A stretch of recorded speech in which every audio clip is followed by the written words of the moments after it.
Hello everyone, I'm Luyu Cheng from the Hong Kong University of Science and Technology. Today I'm excited to share with you the design of a new debugging interface for expressive pattern matching. Pattern matching is one of the cornerstones of functional programming, and over the past decade, it has been adopted by many modern languages, even those that aren't purely functional. It gave us a convenient way to do case analysis and to destruct the values safely. For example, in Rust, we can define an algebraic data type expr that represents arithmetic expressions. It might have cases for numbers and for operations. When we have a value of type expr, we can pattern match on it. That let us handle each possible cases explicitly, and in each branch, we immediately gain access to the relevant sub-values. With those, we can go ahead and evaluate the expressions. But here's the catch. The surface syntax of pattern matching, the way it looks in code, has hardly changed since it was firstly introduced by Birstyle, and this comes with some headaches. Last year, at Uppsala 2024, we introduced something new, the Ultimate Conditional Syntax, or the UCS. The UCS subsumes both traditional pattern matching and if-then-else expressions. It does this with a new construct that we call splits. A split is essentially a series of small pattern matching predicates. Each one looks like V is P then E, where V is a value, P is a pattern, and E is the consequence we should take when V matches P. And at the end, there may be an else clause that acts as a default. Splits are powerful in three ways. First, splits can be nested, and when that happens, the later branches of the outer split automatically become the fallback for inner splits that don't have defaults. Second, splits can be introduced right in the middle of expressions. This means that people can factor out common condition prefixes, making the code shorter and clearer. Third, splits can also contain variable bindings. That makes it very easy to introduce temporary variables that are only needed in a few branches. And to make it even nicer, the entire syntax uses friendly natural keywords. That way, functions and programs written with UCS can be read very fluently. Since then, we've developed many extensions around the UCS. For example, while expressions that are based on splits.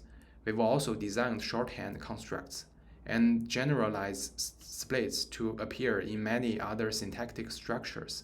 But one thing was still missing, and that is debugging. We realized that most languages don't provide debugging features designed specifically for pattern matching, and even when they do, these features don't work well with the UCS. So we set out to design three user interfaces that making debugging the UCS more easier. The first interface focuses on the sub-value that makes a pattern fail. We call such value a culprit. Let's look at an example taken from a parser. Here, we first check if peak, the next token, is a symbol wrapped in sum. Then we make sure that operator op, the value extracted from the symbol token, is not a right parenthesis. Next, we apply the function expert.opprec to operator. That gave us the left and right precedence of that operator. And finally, we check whether the left precedence is greater than the parameter prec. If any of these checks fail, the control flow falls into the else branch on the last line.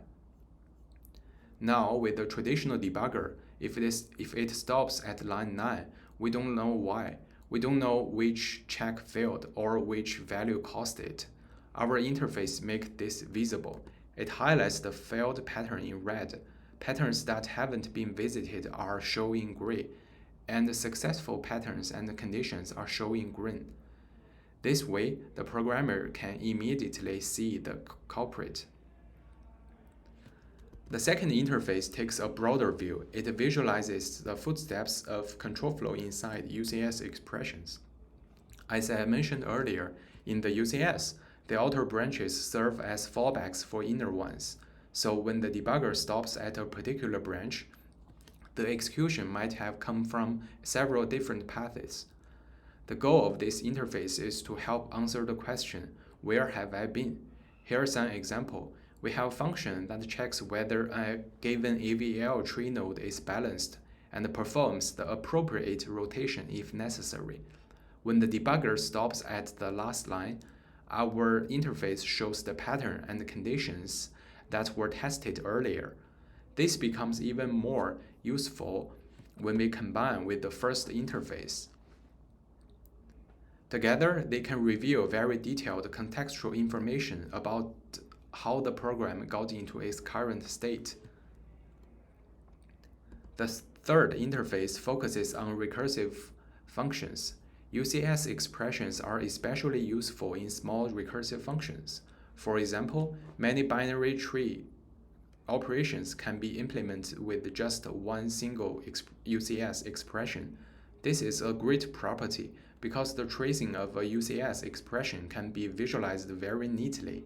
As a tree, here is an example, a substitution function from the untyped lambda calculus. On the right, you can see how its execution can be visualized as a tree. The visualization emphasizes three things. First, the reference of values to be matched. Second, the control flow across branches in splits, and the outcome taken in each case. With the tracing data, we can even highlight the exact edges followed in a single function call. This is extremely useful for experienced programmers, as they can often spot bugs immediately just by noticing unusual control flow path. And if we aggregate the tracing data from all calls of a recursive function, we can get a big picture. We can see the recursion, how the recursion started, how it progressed, and where it ended. That gave us a grand view of the entire recursive process. So, to conclude, we have showcased three debugging interfaces for the UCS. First, the corporate pattern highlighting. Second, visualizing conditional flow. And lastly, automatic recursive function tracing. These features are still in development, and in the future, we plan to run user studies to evaluate their effectiveness. Thank you very much, and stay tuned.